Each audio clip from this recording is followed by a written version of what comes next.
Hi, so welcome to the next video on Olympiad combinatorics. We are going to discuss subsets or combinations. So I'll start off with a simple example, which you guys might be familiar with. Uh, so suppose there is a Telegram group on for Maths Olympiads, and it has, suppose there is a group on Maths Olympiad, and it has 820 members. And it has 820 members. I'm not sure if that is the number right now.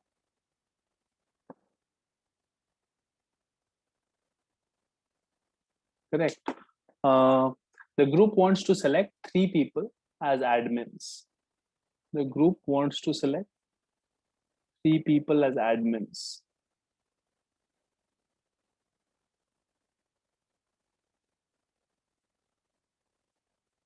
Correct. So how many ways is this possible? How many ways can this be done? Can this be done?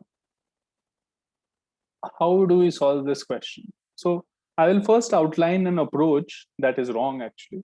So I'll say what is the wrong method to do this. So somebody could say that, wait, I have 3 spots, so I will do this. There are 3 spots. The first spot can be filled by 820 people. The second spot can be filled by one person has been filled, so 819, and the third spot can be filled by 818 people. And this is the way in which you select admins. This is obviously wrong. The reason this is wrong is because if suppose A, B, and C were the 3 people selected here, right? Then this is actually just counting A, B, C and B, A, C and C, A, B as all different arrangements, right?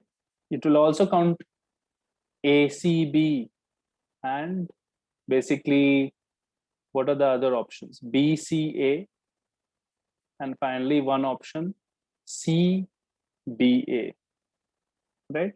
So think of these different alternatives. These are 6 different options which are counted as separate in this method, right?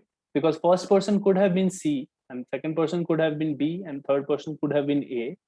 This method will count everything as separate entities, but actually what you need is 3 admins, right? You don't have to distinguish between the order in which they were selected. Here order is not important. Order is not important. What is important is the selection. Selection is important, right? So whether it was ABC or whether it was some other person D there, right? So whenever this happens, when selection is more important and order is not important, then we have to think about selecting a subset out of a whole set from 1 to n, let's say, right? So the way we will do it, the way we will get the number of selections rather than the arrangements. It's not an arrangement question, it's a selection question. So the way we'll get arrangements is by applying division principle. So earlier we saw in the previous video that we can connect set S to set T and divide it by D, right? Correct. So if there is a 1 to D to 1 function from T to S, there is a D to 1 function from T to S, correct? So in this case, we can easily solve this. Suppose you have 3 spots to fill, right? The number of ways to arrange 3 people, the number of ways to arrange 3 people in these spots would be arrange a 3 tuple out of the 820 people would be the product that I wrote earlier, 820 into 819 into 818, right? However, we can establish that there is a 6 to 1 function, right? Because there are 3 spots, each we just saw that A, B, C, and similarly there are 6 other options, right? B, A, C, and so on, right? So each such arrangement, there are 6 arrangements which correspond to only one selection. right? So you should think about this. Because there are 3 spots, there are 3 factorial or 6 ways to arrange 3 people, right? And that corresponds to just one spot, right? One selection, right? So there is a 6 to 1 function between the set S and the set T, right? So the number of selections would be equal to 820 into 819 into 818 divided by 3 factorial or 6, right? So it can be written as 820 into 819 into 818 by 6. This is by the division principle that we saw in the last class, right? So generalizing this, we say that let n be a positive integer. Let n be a positive integer and let k is less than equal to n, correct? Be a non-negative integer. Non-negative integer. Now, the number of all k element subsets of the set 1 to n will be basically first select a k tuple that can be done in npk ways and divide it by now how many ways to arrange, how many k tuples correspond to just one selection. So that will be just k factorial. So this can be written as n factorial by n minus k factorial into k factorial. And this thing is sometimes called NCK. I mean, most times it is called NCK. Okay, so this is choosing k subsets, k element subsets out of n set is NCK. So this is the number of ways in which you can choose the k element subset. So what has happened? You have a k tuple, you arrange out of these n things, you arrange them in a k tuple that can be done in n minus 1, so on, n minus k plus 1 ways, right? These are products. These are all multiplied. And then k factorial of them correspond to just one selection. So then you divide it by k factorial, right? So that is NCK. And I'm sure you are already familiar with this concept. So I will not dwell on it too much. I will just look at an application of this, right? When we select subsets in NCK ways, how can we apply this principle, right? So the best example of this is binomial theorem. Binomial theorem is a standard application of this. So if you have, say, this binomial because it has 2 terms and you have to raise it to the power n, right? Now, the question is, what is the coefficient? What is the coefficient of x power k, y power n minus k in this expansion? So if you notice, this expansion will have many terms. It will have one term at least, which is like this. Then there will be some terms, x power n minus 1 y plus some terms. And last term will be y power n, right? We are finding the coefficient of some arbitrary term.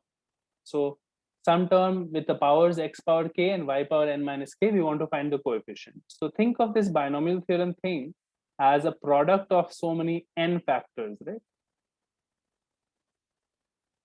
There are n parentheses here. Now, how do you construct a term which has x power k and y power n minus k, right? So what you have to do here is out of the n brackets, select k brackets, which will where you'll take the x from the k brackets, and the remaining n minus k brackets have to be y, right? And then you multiply them. So how many ways to select k out of the n brackets? Select k out of the n brackets, right? That will be simply from the theorem that we have seen, that will be NCK, right? Once you have selected the k brackets where you will choose x for the product, the remaining n minus k brackets will have y, right? So you don't have to do anything. That is already selected. Once you have selected k x's, the n minus k y's are already selected. So this is the number of times, number of ways in which you can get the power x power k, y power n minus k. So that must be the coefficient of this. So it will be n c k x power k, y power n minus k. So this gives us the binomial theorem, which is x plus y power n can be written as summation from I goes to 0 to n, n c I, x power I, y power n minus I. Well, actually, I have made a slight error here. It will be x power n minus I and y power I, right? It doesn't matter, x and y are interchangeable. So the way you will expand it is nc0 x power n plus nc1 x power n minus 1 y power 1 plus nc2 x power n minus 2 y power 2 and so on till ncn x power 0 y power n. Now you need to understand the meaning of these terms. These are the combinations. These are number of ways to choose certain element subsets out of total n things. So nc0 will be basically n factorial by n minus 0 factorial by 0 factorial, and that is n factorial by n factorial 0 factorial. 0 factorial is by definition equal to 1, so this is just 1. nc1 will be n factorial by n minus 1 factorial into 1 factorial, and this is just n minus 1. No, this is just n, because n factorial can be written as n into n minus 1 factorial, and you divide it by n minus 1 factorial, so this cancels and it's just n. So you have some properties of these binomial coefficients. NCR will be equal to NC n minus R and so on. So these properties of binomial coefficients and binomial theorem are explored in any standard textbook. You'll find it. I also have several videos on binomial theorems and applications of these. You can construct a Pascal's triangle here. You can do many things with these, and there are many binomial identities as well. So I will direct you to those links in the description of the video. But remember, the point of this video was being able to select subsets and defining what is NCK, a combination. You are doing a selection rather than an arrangement. And we will see applications of this as we go forward in the course. This is one of the most important things to know, how to select some subsets out of n things. So I hope you learned something from this video. We'll go ahead and we'll do more new principles as we go forward. See you next time.